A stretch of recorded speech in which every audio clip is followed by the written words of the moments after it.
The world of Evangelion is one where men possess more power than women. This isn't too much of a shock, as men generally possess more positions of power than women in our world too. Evangelion, however, is set in a dystopian world on the brink of extinction.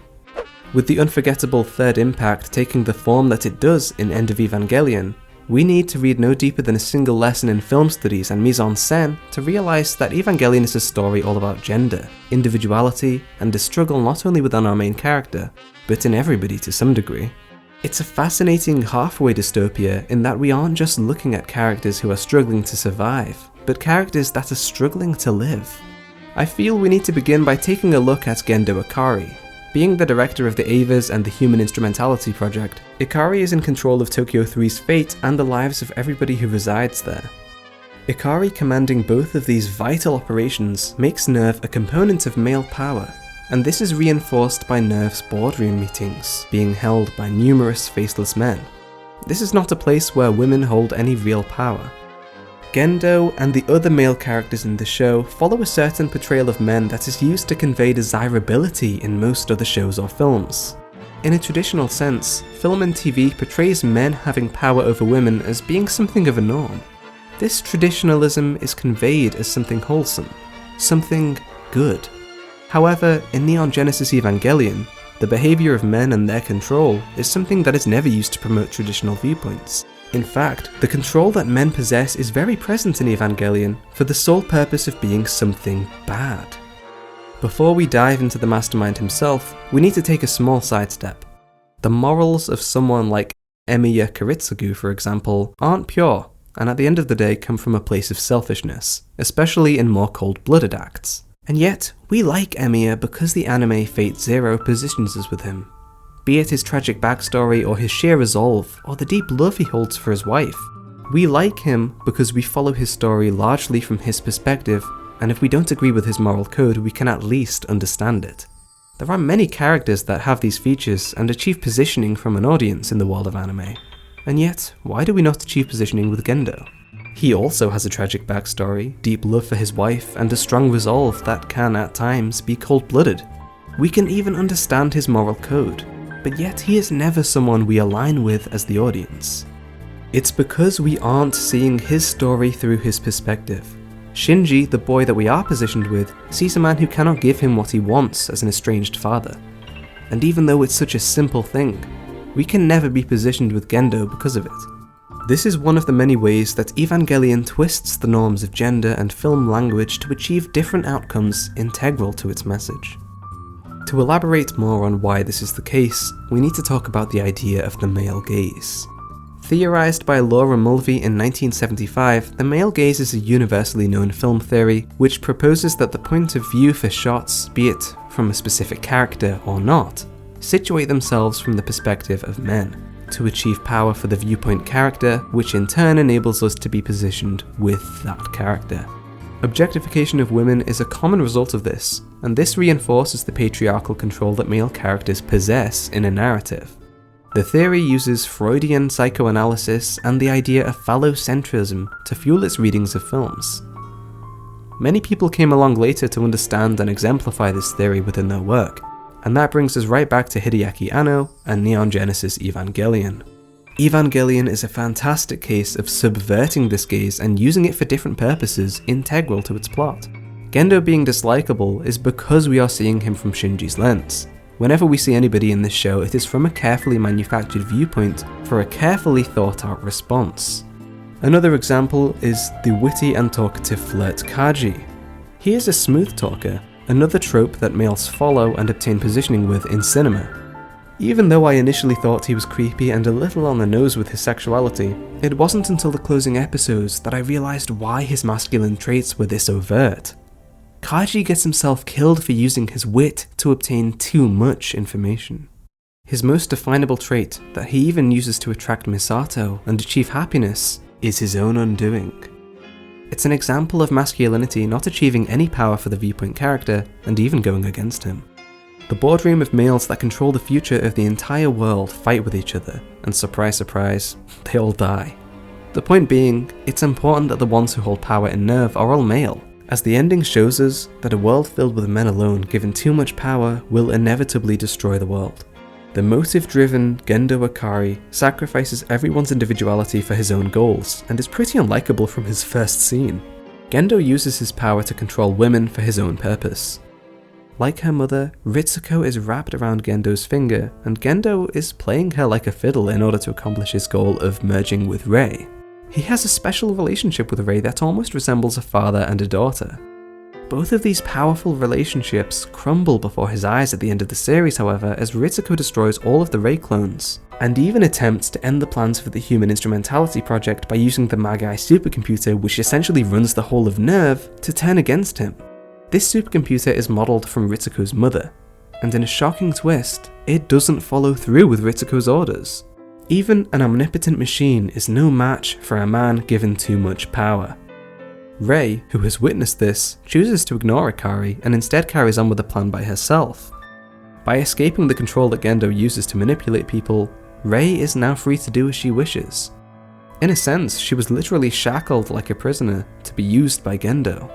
Rei is unbound from male control by accepting Lilith, which is in no coincidence an omnipotent female entity.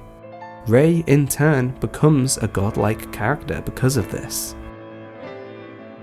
Shinji does not conform to masculine tendencies, and this is because of his internal struggle about identity and not knowing what he wants. When he finally gives in to a sudden desire to objectify Asuka, he is disgusted in himself. I'm so fucked up. The male gaze is even present here, as we see from Shinji's perspective, Asuka helpless and immobile, vulnerable and revealed. The shot isn't inviting or sensual in any way that could be construed as desirable. The palette is faded and devoid of colour to the point where Asuka's skin is grey and almost resembles a corpse. The chiming of the heart rate monitor and the whirring of the machines in the room are sounds similarly devoid of life, or rather, anything to position us with Shinji. The act itself isn't even made overt until we hear Shinji's instant regret, so that the spectator can realise Shinji is already rejecting this part of himself. And this is true because this is something which he follows through with for the entirety of the film from that point onwards. Shinji's act would usually position us against him if the first telling shot hadn't been his instant regret. Shinji's rejection being his first observable reaction doesn't excuse the act itself, but it's hard for us to be positioned against him. Hideaki Anno achieves one of the hardest things to accomplish in a film by making a protagonist that we aren't aligned for or against for the entirety of the film, and yet he still manages to keep us interested in following his story. This all-powerful method of film language is made into something new through this subversion. Because Shinji never follows any kind of role or gains any kind of power, and ultimately rejects it entirely, his fate is null. By harbouring an endless compliancy, Shinji averts himself of choice, and is thus ignored from the events going on around him. It should be said that Shinji is only alive at this point because of his reliance and trust in the women in his life. In fact, before the film begins, in episode 23, he is saved from an angel by Rei too. Within the film, he is saved by Misato, a woman who is morally sound and constantly wants to gain information about NERV, only to be denied by Ritsuko, who, at this point, is acting more as an extension of male power than anything. Misato is a shining example of the kind of personality that is needed among the power of NERV, but is never utilised because of the potential that she has. Only Ritsuko, who is obedient to the male power at work, is given the role because passivity is part of the problem. With the male gaze theory, there is an element of performance from females, who can at times be aware of the gaze's presence, and is willing to be gazed upon. To become a passive object is to willingly become objectified. Misato, for all of her fan service comments at the end of each episode, upholds a strong feminine persona. She cares for her fellow employees, and as mentioned before, questions the upper management when things become dangerous. She protects those around her and is just generally there for everyone. Everybody reads into her as a motherly figure, and that's fair enough, but I honestly think that this reading takes a little away from her character. Sure, in the ending we see that on some subconscious level Shinji certainly seems to think of her as one, but during the course of the series we actually manage to become positioned with her as well. We aren't watching her from Shinji's perspective, and she even has an entire episode centered around her as the protagonist, where she saves the lives of hundreds of people. I really think she resembles less of a mother figure, and you're gonna have to bear with me for this one, but she resembles more of a messiah figure. Her final words are a touching lesson to not give up and to keep trying. It solidifies the beliefs of her character with her faith in Shinji and her acceptance that she can't survive, but must instead impart a final lesson into her disciple. And it works, in a way. Misato lives on in Shinji's head for the rest of the film. It's a shock when Shinji gets to see the more human side of Misato, because, from his positioning, she is pedestalized to a godly figure. Even though pedestalization sounds like a good thing, holding somebody in such a high regard is actually reducing them. A human being is far more complex than a single concept or idea, and so applying one to anybody is tantamount to reducing them. And just like objectification, when you reduce something, things like the gaze are suddenly enabled. Pedestalization is in itself a process of objectification. All of the Evas apart from Unit 01, Shinji's Eva, are created from Adam, the first angel, whereas Unit 01 is created from the second angel, Lilith. When finally given a reason to live by the women in his life, Shinji finally gets in the robot, a beautiful metaphor for the armor that femininity has provided him. In this armor, he merges with Lilith. Humanity originated from Lilith. It was destroyed by Adam and man. This fact, along with the title of the series itself, conveys a deeper meaning.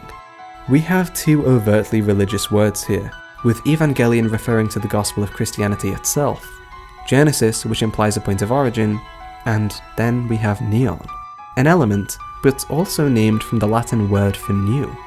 The title can accordingly be read as a new point of origin for faith or belief. With the ending being the point of origin for a whole new world, we have a new metaphorical Adam and Eve. And with Shinji strangling a silent Asuka, we get a tragic image that carries on the depressing loop of gender and oppression all over again. Evangelion shows us the pitfalls and consequences of power being tipped too heavily to one gender. And yet, at the end of the day, this film is loved for being so utterly pessimistic about humanity. If you watch the director, Hideaki Anno, it's very easy to spot that this man has a lot of issues with himself and the world around him. Producing the upcoming 4th Evangelion rebuild literally caused Anno to stop going to work for the entirety of 2013. He often downplays the different readings and conclusions that people can come to about his work, even saying that the title of the series was chosen because it sounded complex and not for any other meaning, and honestly, he sounds a lot like Shinji Ikari. The importance of gender in Evangelion is that Hideaki Anno is a man much like the men in his story. There is a very deep hole if you read some of the many articles and interviews about Anno in Evangelion. Many detail the downward spiral that his mentality suffers when working on the series. Whilst he has the freedom to do what he wants, he willingly paints some breathtakingly harsh portrayals of men, and seals it with an almost majestic portrayal of women. Intentional or not, the methods that Anno enlists to achieve this makes Evangelion one of the best animated pursuits in Japanese cinema. I want to give a big thanks to my patrons. Thank you Andy Gerxes, Brian Quinones, Dan Pacheco, Golok, Gustavo Sanchez, Jamal Malik Clymer, Paul, Roshan Terrell, and Tibor Magyar.